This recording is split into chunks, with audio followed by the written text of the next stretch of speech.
Kumusta? Maligayang pagdating sa Recap Cinema. May isang alien na nagtangkang sirain ang mundo, at ang tanging may kakayahan lamang para pigilan ang alien, ay ang mga masasamang estudyante sa isang paaralan.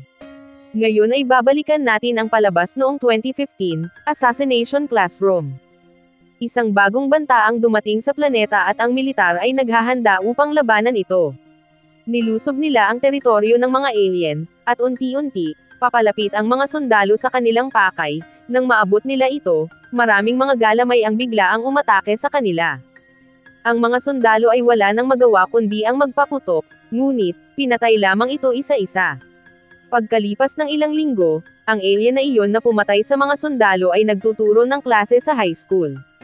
Isang guro na may katawan ng octopus, na may mukha ng Pac-Man ay kumukuha ng attendance ng klase. Ang kanyang mga estudyante ay binaril siya upang subukang patayin, gamit ang baril na may gomang bala.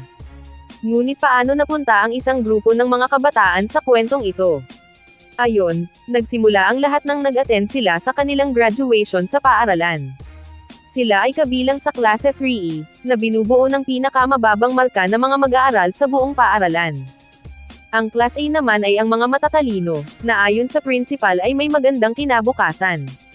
Bilang parusa sa mababang grado, ang buong estudyante sa E ay ipinadala sa isang abandonadong gusali. Ginawa ito ng principal, upang di nila maabala ang mga estudyanteng matatalino. Sa pagpasok nila sa classroom, nagulat sila nang matuklasan nila na ang kanilang magiging guro, ay walang iba kundi ang isang alien, na umatake sa bahagi ng buwan, at di imposible na gawin din ito sa mundo pagkatapos ng graduation. Si Tadahomi Karasoma, isang special agent ng Japan, ay nagbilin sa mga estudyante, na ang kanilang misyon ay patayin ang alien bago ang graduation, dahil kung hindi ay masisira ang buong planeta. Gayunpaman, hindi ito ganon kadali, dahil ang alien na ito ay napakabilis, at kahit isang profesional na assassin ay hindi man lang makatama. Ipinaalam ng alien sa klase, na nakipagsundo siya sa gobyerno, kung saan sinabi niyang wala siyang pakialam kung patayin siya, ang importante lang sa kanya ay siya ang magiging guro ng mga estudyanteng bobo. Pagkatapos ay ipinakilala ni Tadahomi ang mga bala at kutsilyo na binuo ng Ministry of Defense. Ang mga armas na ito ay gawa sa isang espesyal na material na hindi makakasakit sa mga tao, ngunit may nakamamatay na epekto laban sa halimaw na iyon. Upang i-demonstrate ang mga ito, kinuha ng alien ang baril mula sa kamay ni Tadmi at binaril ang sariling galamay. Natakot ang mga estudyante nang makita iyon, ngunit sa ilang segundo lang ay muling tumubo ang galamay nito. Sinabi ni Tadahomi na di nila alam kung bakit ginawa ito ng alien sa ating gobyerno, ngunit sinabi ng agent na ligtas ang mga estudyante, gaya ng ipinangako ng alien na hindi siya mananakit. Sinabi rin ni Tadahomi, na ang makakapatay sa alien at makakaligtas sa mundo ay bibigyan ng reward na nagkakahalaga ng 10 bilyong yen, katumbas ng 77 milyong dolyar. Simula noon, naging assistant teacher si Tadmi para sa pagtuturo sa mga estudyante. Bukod sa kanya, may isa pang guro ang kinuha para magturo ng English sa kanila. Ang kanyang pangalan ay Irina, isang napakahusay rin na agent na ipinadala, upang patayin ang malakas na alien na nagbabanta sa planeta. Gayunpaman, kahit may dala pa itong baril, hindi man lang ito nakakalahati sa kanyang misyon. Sa break time ng mga estudyante, tinuturoan ni Tadahomi ang mga ito, at unti-unti, nag-improve na ang kanilang mga kasanayan sa pakikipaglaban. Si Bidbid, isa sa mag-aaral ng klaseng iyon, ay pinag-aralan ang lahat ng kahinaan ng kanyang guro mula nang makapasok siya sa klase na iyon. Natuklasan pa niya, na ang mukha ng alien ay maaaring magbago ng kulay depende sa kanyang mood. Noong araw ding iyon, sinubukan siyang kumbansihin ng 3 niyang kaklase sa isang plano, na ayon sa kanila, ay mapapatay nila ang alien. Ngunit naniniwala si Bidbid na hindi pa ito ang tamang oras para kumilos, ngunit nainganyo pa rin ito dahil sa pamimilit ng kanyang mga kaklase. Habang pinapatuloy ang klase, ipinaalam ni Bidbid sa guro na natapos na niya ang kanyang aktibidad, at tumayo ito upang ipakita sa kanya. May dala itong kutsilyo sa kanyang mga kamay, at nang akma na niya itong saksakin, agad na napigilan ng alien ang kanyang braso. Pagkatapos ay niyakap ni Bidbid ang guro at ilang segundo lang ay bigla na lang itong sumabog.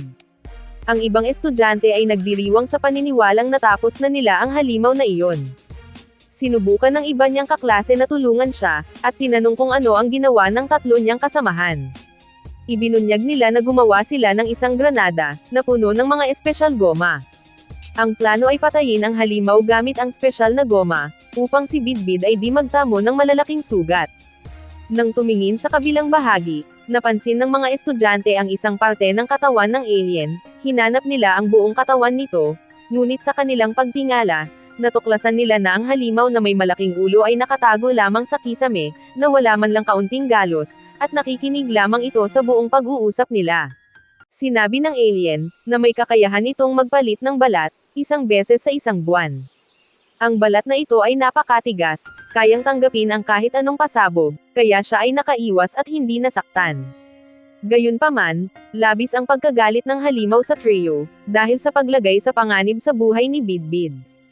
Dahil sa sobrang galit, ang kanyang mukha ay nagpalit ng kulay pula, at sa ilang segundo, pinuntahan niya ang bahay ng bawat isa sa 3 estudyante, at kinuha ang kanilang mga nameplate. Sinabi ng halimaw, dahil sa kasunduan na ginawa niya sa gobyerno, hindi siya maaring gumanti sa mga estudyante, ngunit kung uulit pa ang mga ito at maglalagay ng panganib sa iba pang estudyante, ay ang mga magulang nito ang pupuntiryahin.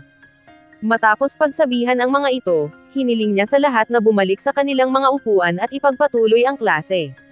Tinanong ni Kay Hano ang propesor kung mayroon siyang pangalan, ngunit sinabi ng alien na wala. Kaya, sinabi niya sa mga estudyante na tawagin siyang Koro-sensei.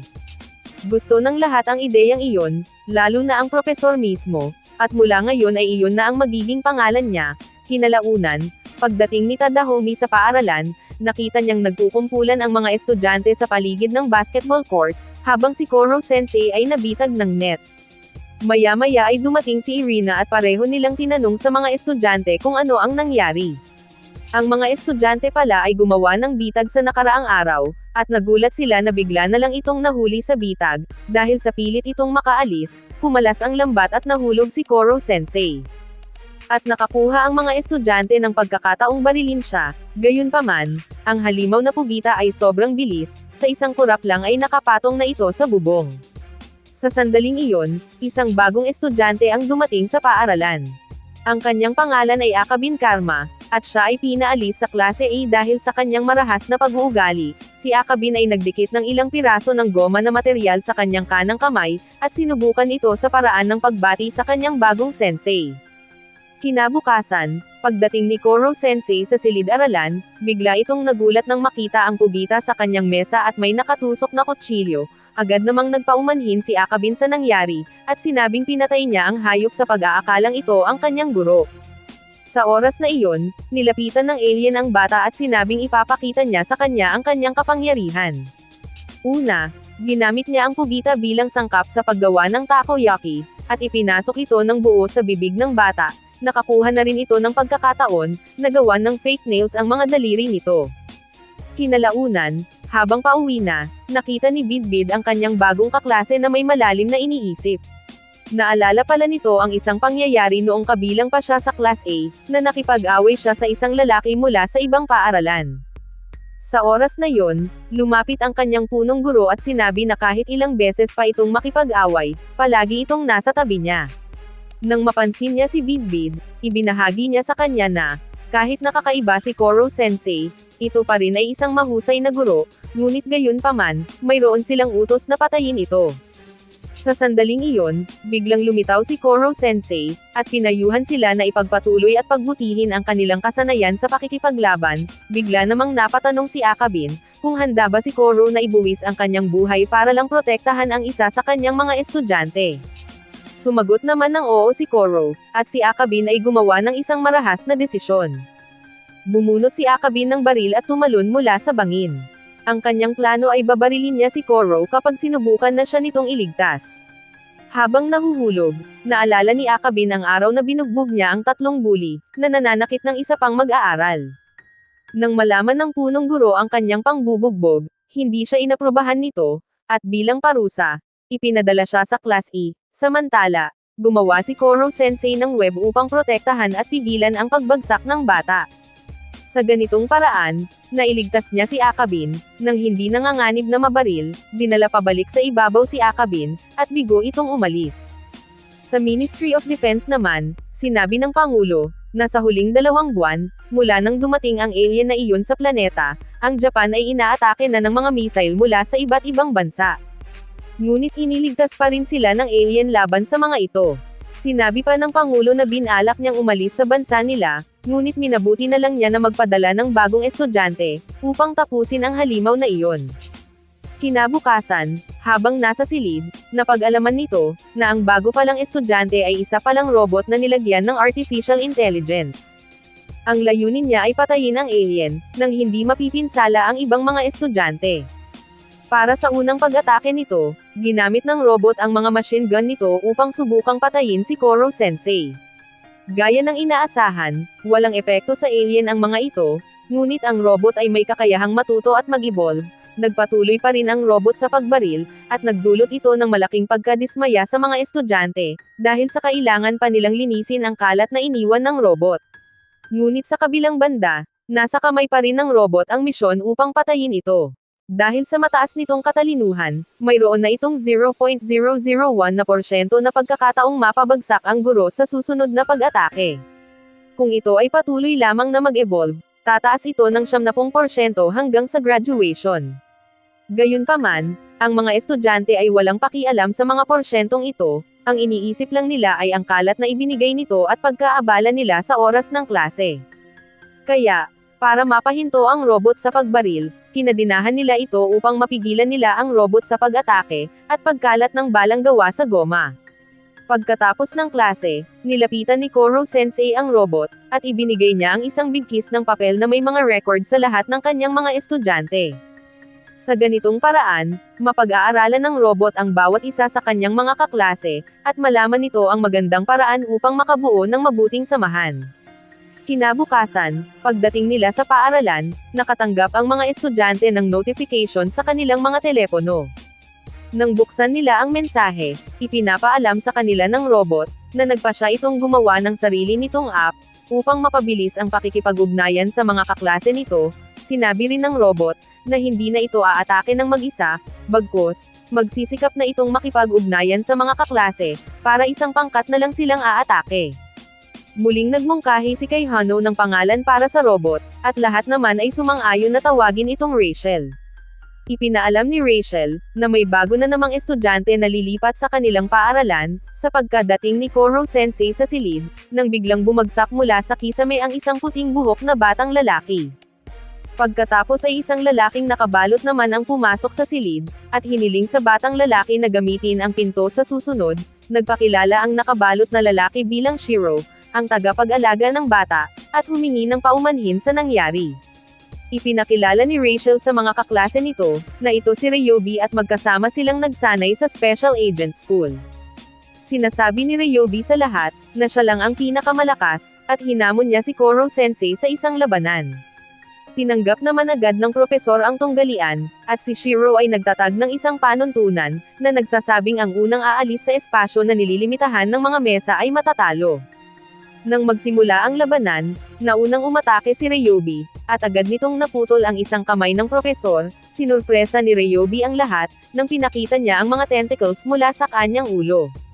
Napansin ni Koro Sensei, na ang mga tentacles nito ay unti-unti pang tumutubo, at ikinagalit ito ng propesor. Mabilis na iniwasan ng propesor ang lahat ng pag-atake ni Ryobi, at ginamit ang kanyang balat upang mailagan ang mga atake. Ito na ang pangalawang beses na ginamit ni Koro Sensei ang kanyang balat sa parehong buwan. Habang nakatago si Koro Sensei sa kisame, binubuo naman ni Ryobi ang kanyang tentacles, habang si Koro ay naubusan na ng enerhiya. Dahil dyan, hindi niya na magawang ilagan ang mga atake ni Ryobi. Matapos makabangon mula sa mga atake, inamin ni Koro, na ito ang unang pagkakataon, na nakatagpo siya ng isang kalaban, na kapareho ng kanyang lakas. Gayunpaman, hindi siya sumuko. Ginamit ni Koro Sensei ang rubber knife, na ginawa ng Ministry of Defense, upang mawalan ng lakas si Ryobi, dahil ang mga tentacles ni Ryobi ay kapareho lamang ng mga galamay ng mga pugita. Dahil dito, nawalan ng lakas si Ryobi kasabay ng kanyang bilis, kaya't, sinamantala ni Koro Sensei ang pagkakataon, na balutin siya ng balat nito at tinapon palabas.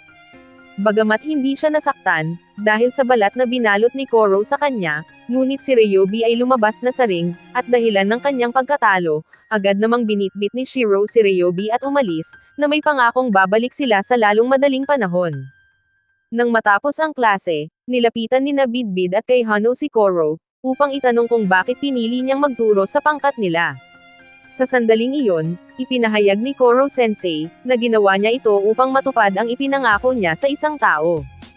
Gayunpaman, hindi pa rin niya pwedeng ihayag kung sino ang taong iyon. Nagtanong ulit si Bidbid, kung may paraan pa ba sila para mapatay si Koro balang araw. Agad naman itong sinagot ng propesor, at sinabi na lahat sila ay mag-aral at mag-insayo kahit na sa araw ng linggo sa paaralan. Dahil kahit siya mismo ay mananatili sa paaralan, ito ay isa pang pagkakataon para mailigpit siya ng mga estudyante. Tinanggap ng klase ang ideya, at tinawag nila itong Weekend Activity Training Camp. Ginamit ni Koro Sensei ang kanyang kapangyarihan, na sobrang bilis, para turuan ang bawat isa sa kanila, para sa kanilang mga subject na pinaka-nahihirapan sila. Kinagabihan, nakatanggap si Tadahomi ng tawag mula sa kanyang superior, at nagmungkahi na may bagong coach na darating kinabukasan. Di nagtagal, dumating si Koro Sensei sa silid ni Tadahomi, at nagtanong sa buhay pag-ibig nito. Nang naalala ni Tadahomi ang kanyang nawalang minamahal, agad itong nalungkot.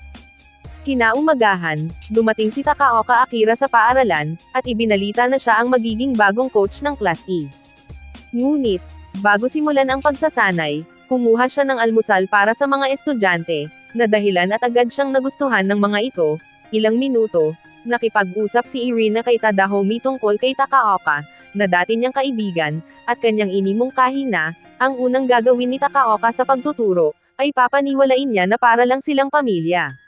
Ngunit ang malaking problema, sa katagalan, sisimulan niya na ang kanyang pagka-istrikto, at ang paggamit ng karahasan laban sa mga estudyante. Nang magsimula na ang pagsasanay sa pangalawang araw, inutos ni Takaoka sa mga estudyante na tumakbo ng 20 ikot. At bigla na lang bumagsak si Kanzaki, kaya tinanong ng coach kung ayos lang ba ito. Ika niya, hindi na raw niya kakayanin, at mas gusto na lang niyang si Tadahomi ang magsasanay sa kanya. Dahil dito, tumayo si Takaoka at biglang sinampal ang dalaga. Ang lahat ng mga estudyante ay nagtipon, at hiniling sa coach na bitawan na si Kanzaki, ngunit determinado si Takaoka na turuan siya ng leksyon. Gayunpaman, bago pa man niya mapakawalan ang suntok nito, agad na dumating si Tadahomi at pinigilan siya. Inutusan niya si Takaoka na pabayaan na ang kanyang mga estudyante. Sinagot naman siya ni Takaoka, at sinabing mali ang pamamaraan ng pagtuturo nito, kaya't hindi ito epektibo sa mga estudyante, at mananatili na lang itong mahina. Hinamon ni Takaoka si Tadahomi, na pumili siya ng pinakamahusay sa kanyang estudyante, upang labanan siya, at kung magawa nitong idikit ang kutsilyo sa kanyang balat, kahit isang beses lang, ipinangako nito na aalis na siya at tanggapin ang pagkatalo. Kalaunan, pinili ni Tadahomi si Bidbid, ngunit inihayag ni Tadahomi, na hindi niya ito pinipilit kung ayaw niyang lumaban. Gayunpaman, ang hindi alam ng karamihan ay may angking talento si Bidbid sa pagpatay. Nagawang itago ng batang ito, ang totoo niyang ugali sa likod ng kanyang kabaitan, ngunit ang katotohanan ay uhaw na ito sa dugo. Nang papalapit na ito kay Takaoka, hindi maitago ni Bidbid ang saya, napangiti na lang ito na may buong kampiyansa sa sarili. Nang makita ni Takaoka ang mukha ng bata, bigla na lang itong napatulala. Sa sandaling iyon, tinutukan niya ng kutsilyo ang leeg ni Takaoka, at pinabagsak niya ito. Galit na galit si Takaoka, at agad itong humingi ng rematch. Hindi matanggap ng baliw ang kanyang pagkatalo, ngunit pinaalala ni Bidbid sa kanya ang kasunduan. Pinasalamatan ni Bidbid si Takaoka, para sa mga naituro nito sa klase, at humiling na tanggapin nito ang pagkatalo at umalis na. Napahiyang umalis si Takaoka, at ang mga kaklase ni Bidbid ay agad na nagpasalamat sa kanya, sa pagpapalayas nito sa baliw na guro na iyon. Maulang araw, at nagpatuloy ang klase gaya ng nakasanayan. Late na nang dumating si Koro Sensei sa klase, at napansin ng lahat na may iba sa mukha nito. Lumobo ang ulo ni Koro sa kadahilanang, marami itong naabsorb na tubig ulan. Nang magsimula na ang klase sa agham, hiniling ni Okuda kay Koro Sensei, na inumin niya ang lason na kanyang ginawa, gamit ang kanyang 100% kakayahan. Pinagtatawanan ng lahat ang babae, dahil sa kanyang kawalang muwang, ngunit pinili pa rin ni Koro Sensei, na inumin ang lasong iyon. Bigla itong namula, namutla, at biglang may tumubo sa kanyang ulo, hanggang sa pumuti na ang buo niyang katawan na para bang yelo.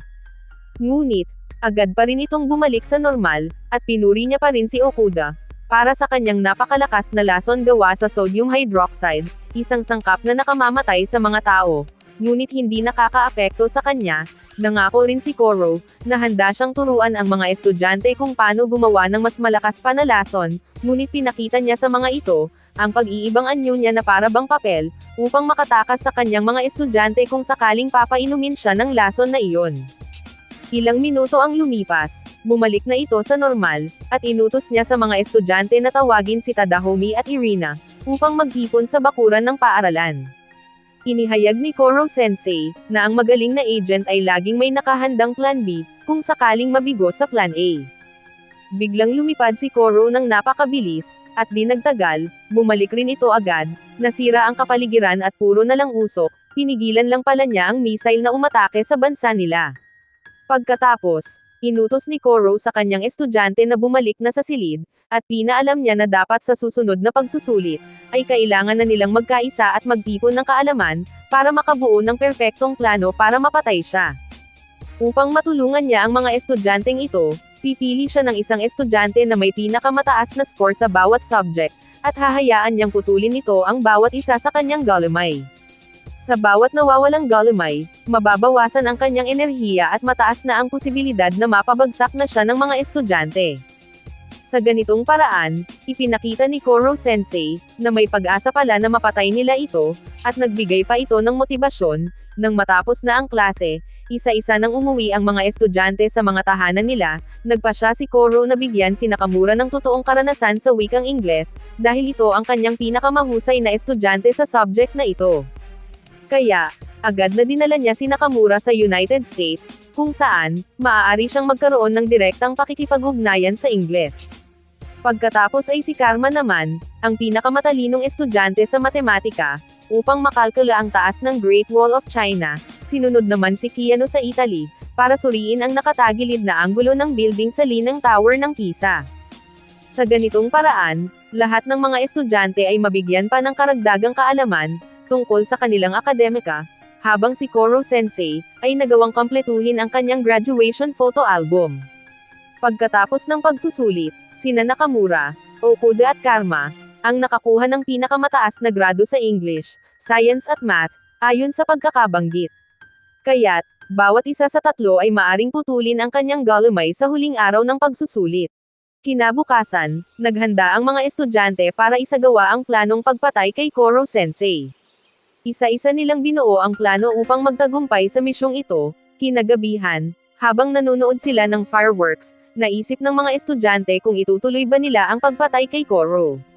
Sa kabila ng lahat, nagsimula na silang magustuhan ang guro, ngunit kailangan pa rin nilang patayin si Koro Sensei, upang mailigtas ang mundo. Bigla namang nagpakita si Koro at sinabing, excited na siya sa gagawin ng kanyang estudyante sa susunod na araw. Sa wakas, dumating na ang malaking araw na iyon, at naghahanda na ang mga estudyante para simulan ang operasyon. Pagkatapos kunin ang kanilang mga armas, tumungo na sila sa bakuran. Si Koro Sensei ay nakatali na, at makikita dito na talagang detalyado ang kanilang plano. Walang pinalampas na detalye ang gang, at lahat sila ay nakahanda na, sa makukuhang reward. Ipinaliwanag dito ni Bidbid, na pagkatapos maputol ang mga kamay nito, agad nila itong ihuhulog sa tubig, dahil napagtanto nila, na si Koro Sensei ay may kahinaan sa tagulan, nakahanda na ang mga ito, at binaril na nila ang mga galamay ng kanilang guro. Pagkatapos, agad nila itong inatake gamit ang tubig, habang ang dalawa ay binaril siya ng mga rubber bullets sa mukha. Nang malapit ng tamaan si Koro Sensei, isang pagsabog ang nangyari, at bigla itong nawala. Ilang sandali pa, nakita na siya ng mga estudyante, ngunit wala na ang buong katawan nito. Ang natitira na lamang ay ang kanyang ulo, na nakabalot sa isang high-density crystallized pellicle. Ito ay ginawa ni Koro Sensei, upang protektahan siya, na kahit nuclear na bomba ay hindi magawang sirain ito. Gayunpaman, ang bagay na ito ay hindi magtatagal ng 24 na oras, kaya't naisip ng mga estudyante, na punuin ang swimming pool ng balang goma at ilagay siya sa loob nito. Kapag nabiyak na ang kristal, mapapatay na nila ang alien pag dumikit ang mga gomang bala nito.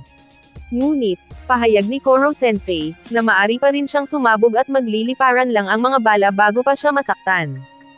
Ilang segundo lang, biglang nahimatay isa-isa ang mga estudyante, at napagtanto ni Kay Hano, na ang taas ng mga lagnat nito. Makalipas ang ilang minuto, dumating si Takaoka kasama ang kanyang grupo, at ipinaalam sa kanila, na bago sila makaalis, ay nilagyan niya ng virus ang mga inumin ng ibang estudyante. Pinaliwanag din ni Takaoka, na kapag nasa loob na nila ang virus, maari silang mamatay sa loob lamang ng 3 araw, maliban na lang kung iinom ito ng antidote. At tanging si Takaoka lamang ang mayroon ng antidote na ito. Ibinunyag pa nito, na naroon siya upang bumawi, dahil sa kahihiyan na natamo niya kay Bidbid, dahil sa ginawa nito, naging joker siya sa Ministry of Defense, at sinabi rin nito, na nahihirapan itong matulog gabi-gabi sa kakaisip sa nangyari. Kaya't nakipagsundo ito kay Bidbid, na ibibigay lamang niya ang antidote, kapalit ng ulo ni Koro Sensei. Gayunpaman, ayaw gawin ni Bidbid iyon. Kalaunan, mas lalong lumala ang sitwasyon, nang biglang lumitaw si Ryobi at biglang inatake si Bidbid.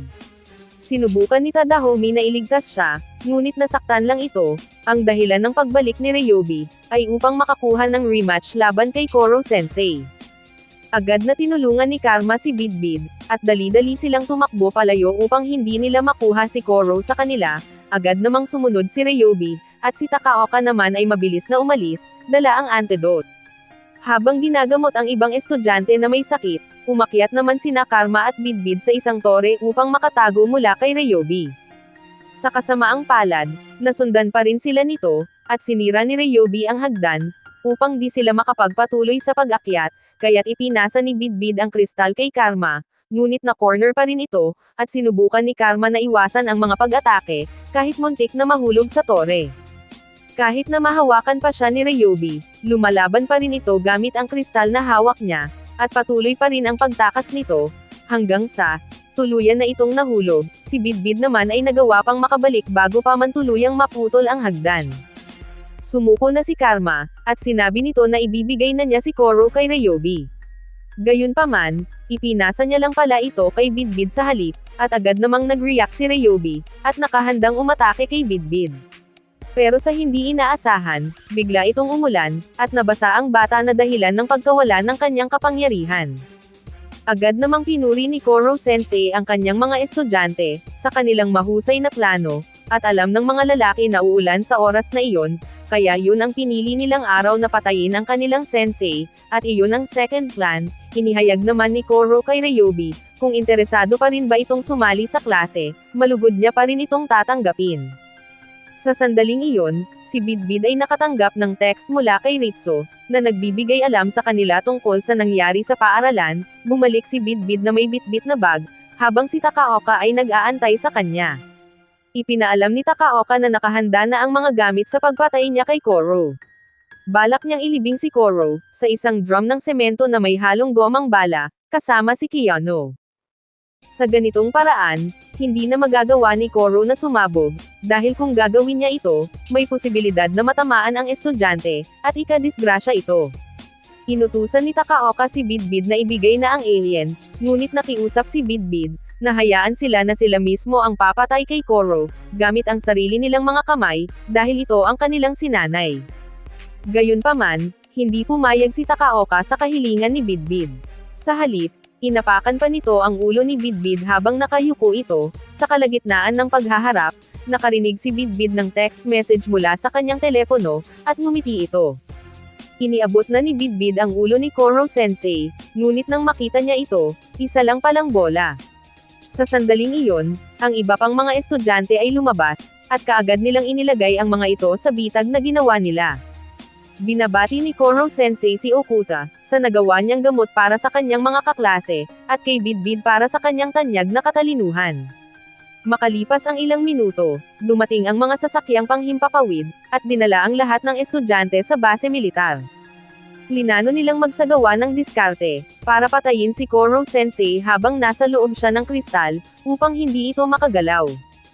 Ang Ministry of Defense ay naghanda ng isang lagayan kung saan ang alien ay hindi magagawang makalabas, kahit na ito pa ay sumabog, Habang pinupuno ng gomang bola ang kanyang lagayan, pinayagan nila si Koro na sabihin ang kanyang huling mensahe para sa kanyang mga estudyante.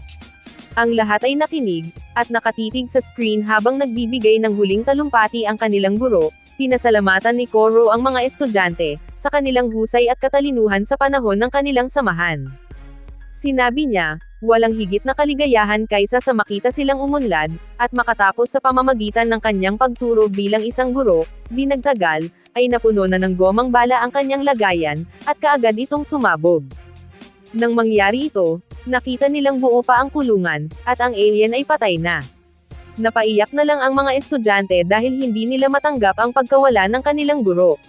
Habang tumutulo ang luha ni Bidbid, may biglang lumabas na dilaw na galumay sa kanyang likuran, at nag-abot sa kanya ng pamunas. Nang lumingon siya sa likod, laking gulat na makita niya si Koro Sensei. Ang ibang mga sundalo ay tumakas dahil sa takot, ngunit si Tadahome ay natutuwa, nang makitang ang kanyang katrabaho ay buhay pa. Sa kasiyahan, bumalik ang mga estudyante sa kanilang pang-araw-araw na gawain, na kinabibilangan ng mga pagbaril kay Koro bilang isang welcome sa grupo. At sa tingin nyo ba ay mapapatay ng Class E si Koro, o magtatagumpay ang alien na sirain ang mundo? Kaya ano ang naisip mo sa pelikulang ito? Huwag na magpahuling magkomento sa ibaba. At kung gusto mo ang video, i-like at mag-subscribe para sa higit pang mga recap ng pelikula. Maraming salamat!